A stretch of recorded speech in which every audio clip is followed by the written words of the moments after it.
नमस्कार, मैं हूं अंकुर और आप देख रहे हैं सत्य हिंदी का न्यूज बुलेटिन। एक नजर अब तक की सुर्खियों पर। जॉर्जिया के केंद्रीय चुनाव आयोग पर काले रंग का पेंट फेंक दिया गया। मुख्य चुनाव आयुक्त चुनावी नतीजे बता रहे थे, तभी उन पर काला पेंट फेंक दिया गया। जॉर्जिया में रविवार को चुनाव आयोग की प्रेस कॉन्फ्रेंस के दौरान हंगामा हो गया।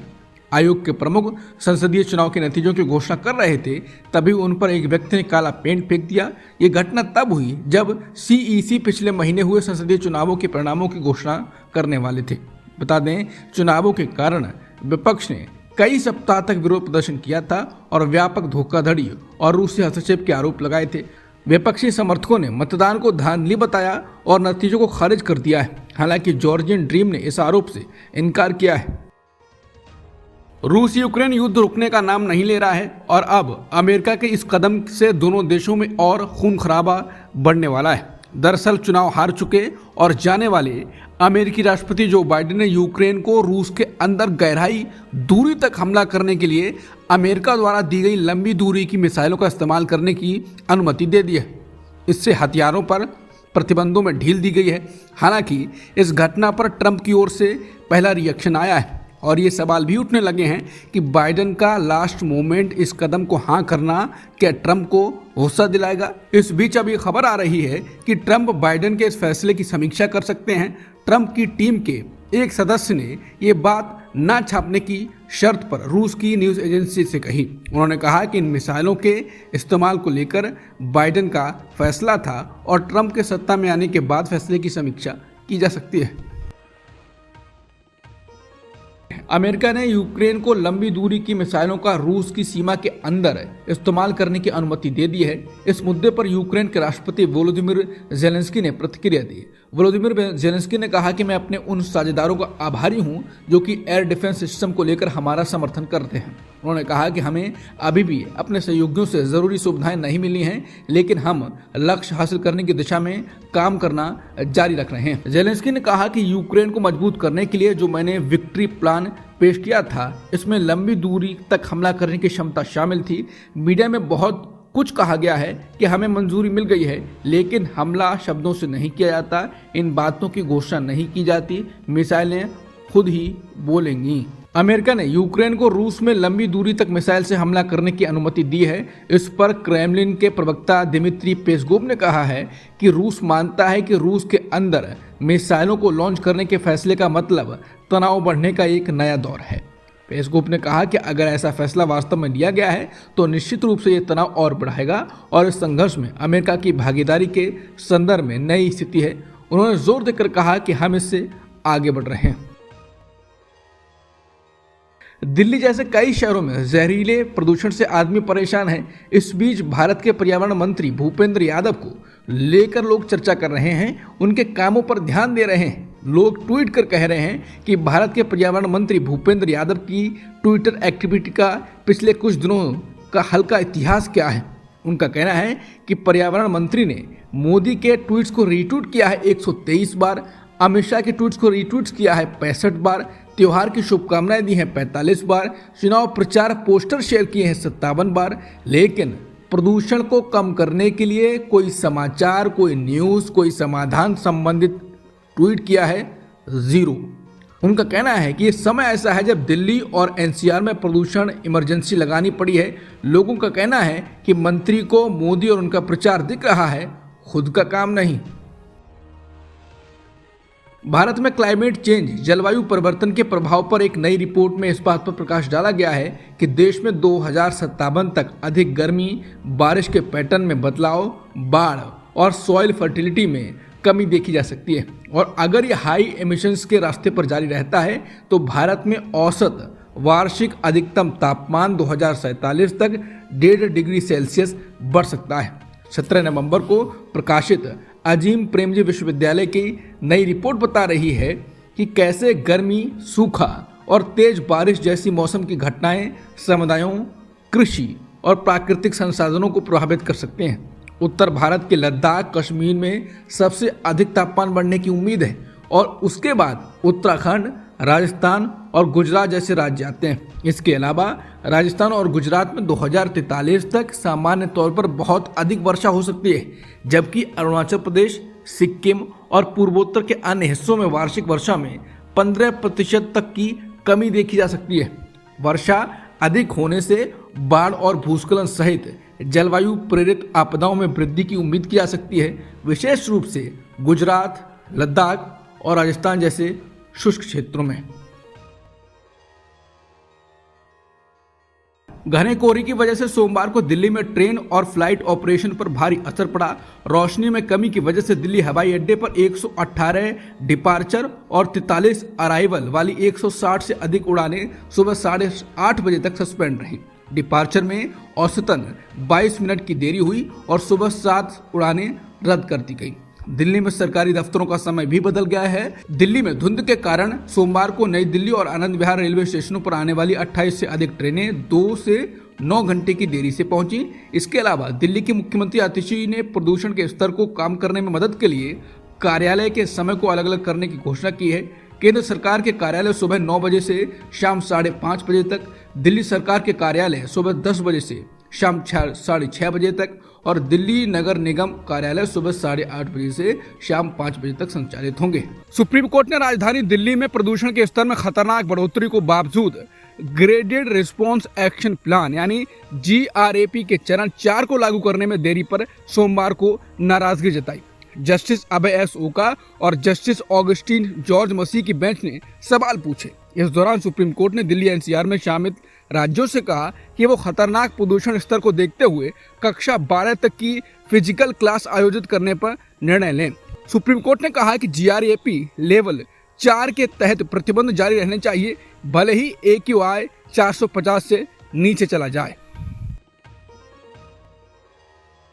उत्तर प्रदेश के मुख्यमंत्री योगी आदित्यनाथ ने झारखंड चुनाव में प्रचार के दौरान साहिबगंज में एक जनसभा को संबोधित किया। यहां उन्होंने प्रधानमंत्री मोदी के एक रहेंगे सेफ रहेंगे नारे पर भी बात की। उन्होंने कहा यह देश तब गुलाम हुआ था जब हिंदू बटा था, अब बटना नहीं है। एक रहेंगे सेफ रहेंगे, न बटेंगे न कटेंगे। इस संकल्प के साथ हमें काम करना है। अगर अयोध्या में 500 साल पहले हिंदू बटा नहीं होता तो अयोध्या में अपमान नहीं झेलना पड़ता। जाति के नाम पर बांटने वाले नेता समाज और देश के दुश्मन हैं। महाराष्ट्र विधानसभा चुनाव के लिए चुनाव प्रचार सोमवार यानी आज समाप्त हो गया। चुनाव में सत्तारूढ़ भाजपा के नेतृत्व वाला महायुति गठबंधन सत्ता में बरकरार रहने की कोशिश कर रहा है और महाविकास अघाड़ी गठबंधन मजबूत वापसी की उम्मीद कर रहा है। सभी 288 विधानसभा सीटों पर 20 नवंबर को मतदान होगा और वोटों की गिनती 23 नवंबर को होगी।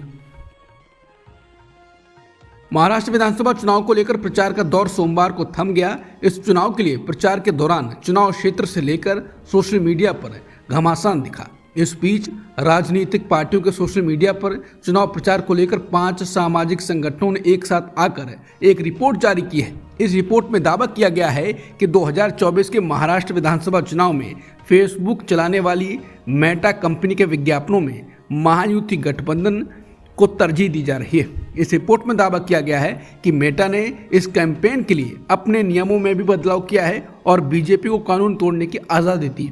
ये रिपोर्ट सामाजिक संगठनों Dalit solidarity forum, EKO, Hindu for human rights, Indian American Muslim council और इंडिया सिविल वॉच इंटरनेशनल द्वारा जारी की गई थी। महाविकास अघाड़ी ने आरोप लगाया है कि भाजपा और महायुति गठबंधन अधर्म के रास्ते पर चल रहे हैं और शैडो प्रश्नों के माध्यम से हमारे उम्मीदवारों को बदनाम करने वाला प्रचार किया जा रहा है। ये भाजपा के ध्रुवीकरण के एजेंडे से संबंधित है। बता दें, मेटा कंपनी द्वारा जारी पारदर्शिता रिपोर्ट के अनुसार भाजपा के नेतृत्व वाले गठबंधन ने अकेले मेटा के विभिन्न प्लेटफॉर्मों पर अब तक कम से कम 4.2 करोड़ रुपए खर्च किए। दूसरी ओर कांग्रेस के नेतृत्व वाली महाविकास अघाड़ी ने अब तक 1.37 करोड़ रुपए खर्च किए। मेटा पर प्रचार प्रसार में बीजेपी को बढ़ावा देने के आरोपों के संबंध में मेटा कंपनी ने BBC मराठी से बात करते हुए अपनी स्थिति स्पष्ट की। उन्होंने कहा कि हम नियमों का उल्लंघन करने वालों विज्ञापनों के खिलाफ कार्रवाई कर रहे हैं। हमने पहले भी इस तरह से कार्रवाई की है और आगे भी करते रहेंगे। अगर कोई लगातार इस तरह से नियमों का उल्लंघन करता है तो उन्हें दंडात्मक कार्रवाई का सामना करना पड़ सकता है। विज्ञापनदाताओं को भी राजनीतिक प्रचार पर लागू सभी कानूनों का पालन करना होगा। हमने हमारी नीतियों का उल्लंघन करने वाले विज्ञापनों को हटा दिया है। महाराष्ट्र में विधानसभा चुनाव से पहले कांग्रेस सांसद और लोकसभा में नेता विपक्ष राहुल गांधी ने मोदी के एक हैं तो सेफ है नारे का लक्ष्य बताया। राहुल गांधी ने मुंबई में प्रेस कॉन्फ्रेंस के दौरान एक तिजोरी खोली और उसमें से गौतम अडानी और पीएम मोदी का एक पोस्टर निकाला। कांग्रेस नेता ने धारावी की भी तस्वीर दिखाई और सवाल करते हुए कहा कि एक कौन है, सेफ कौन है और सेफ किसका है। राहुल गांधी ने धारावी के पोस्टर को दिखाते हुए कहा कि एक है सेफ है का लक्ष्य ये है। राहुल गांधी ने कहा कि धारावी की जमीन वहां रहने वाले लोगों की है, वो वहां वर्षों से रह रहे हैं। धारावी को कन्वर्ट करने में कई सारी समस्याएं हैं। मैंगोम की जमीन छीनी जा रही है। एक व्यक्ति के लिए सारे नियम बदल दिए गए हैं। देश के port, airport, defence industry, Dharavi सारा कुछ उस व्यक्ति को सौंपा जा रहा है। इसका प्रधानमंत्री से पुराना रिश्ता है। अडानी ये काम अकेले नहीं कर सकते। वो प्रधानमंत्री की मदद लिए बिना धारावी की जमीन लोगों से नहीं ले सकते हैं। महाराष्ट्र का धन यहाँ की जनता को मिलेगा या फिर एक व्यक्ति को मिलेगा, यही चुनाव का सबसे बड़ा मुद्दा है। राहुल ने कहा कि अरबपति चाहते हैं कि मुंबई की जमीन उन्हें मिले। राहुल गांधी ने महाराष्ट्र चुनाव से पहले मोदी के एक हैं तो सेफ हैं के नारे को उधेड़ा है। राहुल गांधी ने कहा कि सेफ कौन है, अडानी। 1 लाख करोड़ रुपए की धारावी की जमीन किसे मिली, अडानी को। अनसेफ कौन है, महाराष्ट्र की आम जनता, महिलाएं, किसान, युवा और बहुजन। महंगाई, बेरोजगारी, कर्ज का बोझ और तरह तरह की तकलीफ आम लोग एवं किसान झेल रहे हैं और मोदी सरकार एवं महाराष्ट्र की महायुति सरकार सिर्फ अडानी का काम करने में लगी है। महाराष्ट्र विधानसभा चुनाव पर राहुल गांधी ने सोमवार को कहा कि राज्य में लड़ाई करोड़पतियों और गरीब के बीच है। राहुल ने कहा कि करीब 1 लाख करोड़ रुपए एक अरबपति को देने की तैयारी है। कांग्रेस पार्टी की सोच है कि महाराष्ट्र के किसानों, गरीबों, बेरोजगारों की मदद हो। राज्य की महंगाई, बेरोजगारी मुख्य मुद्दे हैं। गैंगस्टर लॉरेंस के भाई अनमोल की अमेरिका में गिरफ्तारी की खबर आई है। जानकारी के मुताबिक अमेरिका के कैलिफोर्निया से उसे अरेस्ट किया गया है। अनमोल बिश्नोई एनसीपी नेता बाबा सिद्दीकी हत्याकांड और अभिनेता सलमान खान के बांद्रा स्थित आवास पर गोलीबारी के मामले में फरार आरोपी है। सिंगर सिद्धू मूसेवाला के मर्डर में भी अनमोल का नाम आया था। दिल्ली और मुंबई पुलिस ने अभी तक गिरफ्तारी की पुष्टि नहीं की है, लेकिन खुफिया एजेंसी के सूत्रों के अनुसार अमेरिका ने 2 हफ्ते पहले अनमोल बिश्नोई के खिलाफ गैर जमानती वारंट जारी किया था। महाराष्ट्र विधानसभा चुनाव के बीच शिवसेना प्रमुख और मुख्यमंत्री एकनाथ शिंदे ने बड़ा बयान दिया है। उन्होंने कहा कि मैं महाराष्ट्र सीएम पद की रेस में नहीं हूं। शिंदे ने कहा कि महायुति में सीएम पद को लेकर रेस नहीं है। उन्होंने कहा कि हमारी रेस इस बात के लिए है कि महाराष्ट्र में महायुति को बहुमत के साथ सरकार में लाना है, महाराष्ट्र का विकास करना, लोगों के जीवन में सुधार और जीवन में बदलाव लाना है। साथ ही उन्होंने कहा यह भी तय है कि सीएम महायुति का ही होगा। हरियाणा पंजाब बॉर्डर के पास शंभू और पंजाब के संगरूर में खनौरी बॉर्डर पर आंदोलन कर रहे किसान मजदूर मोर्चा और संयुक्त किसान मोर्चा ने 6 दिसंबर से दिल्ली कूच करने का ऐलान किया है। किसान मजदूर मोर्चा के नेता सरवन सिंह पंडेर ने चंडीगढ़ में प्रेस कॉन्फ्रेंस कर इस बात की जानकारी दी। सरवन सिंह पंडेर ने कहा कि यह फैसला इसलिए करना पड़ा है क्योंकि 18 जनवरी के बाद से सरकार के साथ कोई बात आगे नहीं बढ़ी है। हमारी तरफ से सरकार के साथ बातचीत करने के सारे रास्ते खुले रहे हैं, लेकिन सरकार की तरफ से सारे रास्ते बंद रहे हैं। सरवन सिंह पंडेर ने कहा कि 9 महीने से हम शांति के साथ बॉर्डर पर बैठे रहे हैं, लेकिन अब हम दिल्ली कूच करेंगे। बता दें, किसान इस साल 13 फरवरी से पंजाब के शंभू और खनौरी बॉर्डर पर न्यूनतम समर्थन मूल्य यानी एमएसपी की मांग को लेकर आंदोलन कर रहे हैं। दिल्ली सरकार के पूर्व मंत्री कैलाश गहलोत बीजेपी में शामिल हो गए हैं। एक दिन पहले ही उन्होंने आम आदमी पार्टी और दिल्ली सरकार के मंत्री पद से इस्तीफा दिया था। कैलाश गहलोत ने बीजेपी में शामिल होने के बाद कहा कि मैंने अपने पत्र के माध्यम से बता दिया है कि मैंने क्यों आम आदमी पार्टी छोड़ी है, लेकिन इतना कह सकता हूं कि मंत्री हो या मुख्यमंत्री, केंद्र सरकार के साथ लगातार लड़ाई में समय निकालोगे तो दिल्ली के लोगों का समय बर्बाद होगा।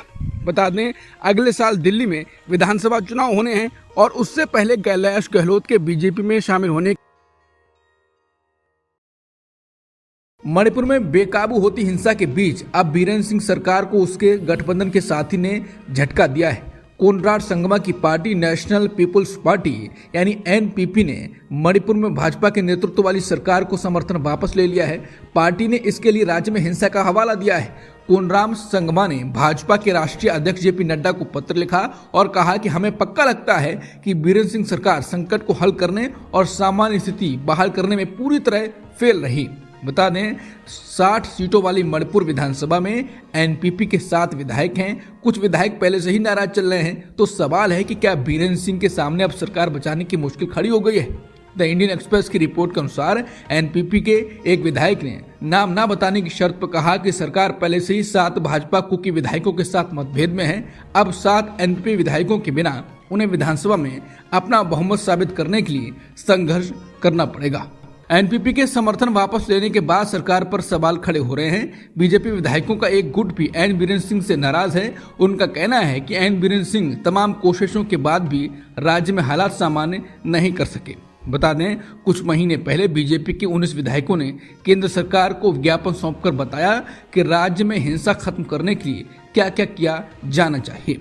बीजेपी के विधायकों को इस बात का डर है कि हालात और खराब हो सकते हैं। एक विधायक ने द इंडियन एक्सप्रेस को बताया कि लोग अपना गुस्सा हम पर निकाल रहे हैं। विधायक का घर भी भीड़ ने बीते शनिवार को जला दिया था। उन्होंने बताया कि कुछ विधायक इस्तीफा देने की बात कर रहे हैं क्योंकि हालात बस के बाहर हो चुके हैं और लोग देख रहे हैं कि हम उनकी मदद नहीं कर सकते। ऐसे में अपने पद पर बने रहना मुश्किल होगा। एक विधायक ने कहा कि मुख्यमंत्री के पास कोई ताकत नहीं है और सब कुछ सुरक्षा सलाहकार कुलदीप सिंह देख रहे हैं। ऐसा लगता है कि मुख्यमंत्री के हाथ पैर बांध दिए गए हैं और उन्हें नदी में फेंक दिया गया है। ऐसे में आप उनसे तैरने की उम्मीद कैसे कर सकते हैं। उत्तरी गजा के बेइत लाहिया शहर में इजरायली हवाई हमलों में अब तक 34 लोगों की मौत हो चुकी है। स्थानीय सिविल डिफेंस एजेंसी ने जानकारी दी। एएफपी ने एजेंसी के हवाले से बताया कि हमले में जिन लोगों की मौत हुई है उनमें से अधिकतर महिलाएं और बच्चे हैं। वहीं हमले में 7 लोग घायल भी हुए हैं। इजरायली सेना का कहना है कि वो उत्तरी गजा में हमले कर रही है ताकि हमास पर से इकट्ठा न हो सके। लेबनान के बेरूत शहर में किए गए इजरायल के हवाई हमले में हिजबुल्लाह के मीडिया चीफ मोहम्मद अफीफ की मौत हो गई। हिजबुल्लाह ने इसकी पुष्टि की है। लेबनान के स्वास्थ्य मंत्रालय ने कहा कि इजरायल के हमले में 4 लोगों की मौत हो गई, लेकिन मंत्रालय ने यह नहीं बताया है कि लोग कौन हैं। हिजबुल्लाह के मोहम्मद अफीफ उन चंद लोगों में शामिल थे जो कि सार्वजनिक रूप से दिखाई देते थे। अफीफ को आखिरी बार पिछले सोमवार को एक प्रेस कॉन्फ्रेंस के दौरान देखा गया था। दुनिया के सबसे बड़े इस्लामिक देशों में से एक ईरान में बड़ी हलचल देखने को मिल रही है।